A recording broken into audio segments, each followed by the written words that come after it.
O Mother Nui, stretch high above this valley. Your starry body is our glory. Then see the hawk of yonder Rahur quit, his fiery splendor, oh so mighty. He brings a light for all our weary souls. He makes the broken spirit whole.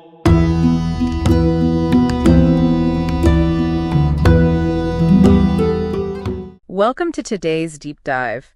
We are jumping right into a stack of systems theory research and some pretty wild neurobiology papers that basically strip all the mysticism away from the astral plane. Right. It completely redefines that space as a high-fidelity, information-responsive interface. Exactly. So our mission today is to decode the actual neurobiology of how your consciousness accesses this field and, what it actually means for you the next time you fall asleep. Which is, something we all do every single night. Yeah, so, okay, let's unpack this. Usually, when you hit print on your computer, you expect a piece of paper to come out, right? But if you physically unplug the printer well, the computer's actually still running. It is still processing all that complex data, for sure. It just isn't sending it to the physical hardware anymore. And during REM sleep, a biological mechanism called muscle atonia essentially unplugs your physical body. It unplugs your printer. So your brain goes offline from physical movement so it can run these incredibly high-resolution simulations without you, thrashing around in bed. So since the physical hardware is functionally disconnected, how exactly do we interface with this alternate layer? Well, that requires a specific neurobiological configuration that the research calls the bridge state. It relies heavily on theta waves. And those oscillate between 4 and 8 hertz, right? Exactly, yeah. Those theta waves provide your baseline access to the environment. But to actually wake up inside the simulation, to become lucid, that requires high-frequency gamma waves between 38 and 90 hertz. Oh, wow. So the gamma is what acts as the neural binder. Right. It synchronizes disparate brain regions, allowing your conscious working memory to finally boot up inside this offline simulation. And what's fascinating here is that once you are lucid, the standard laws of physics are just entirely replaced by informational state transitions. Meaning navigation is purely an attention shift. Here's where it gets really interesting. Moving through the astral is not like walking down a physical hallway. No, it is definitely not like driving a car. Right. It is more of a focus and appear mechanism. It's like dynamically rendering virtual reality. It's like changing a radio station so the whole environment just reconfigures around you. You don't walk over to a new file. You simply shift your focus to a different folder. And the entire digital environment instantly reconfigures around that new attention point. But wait.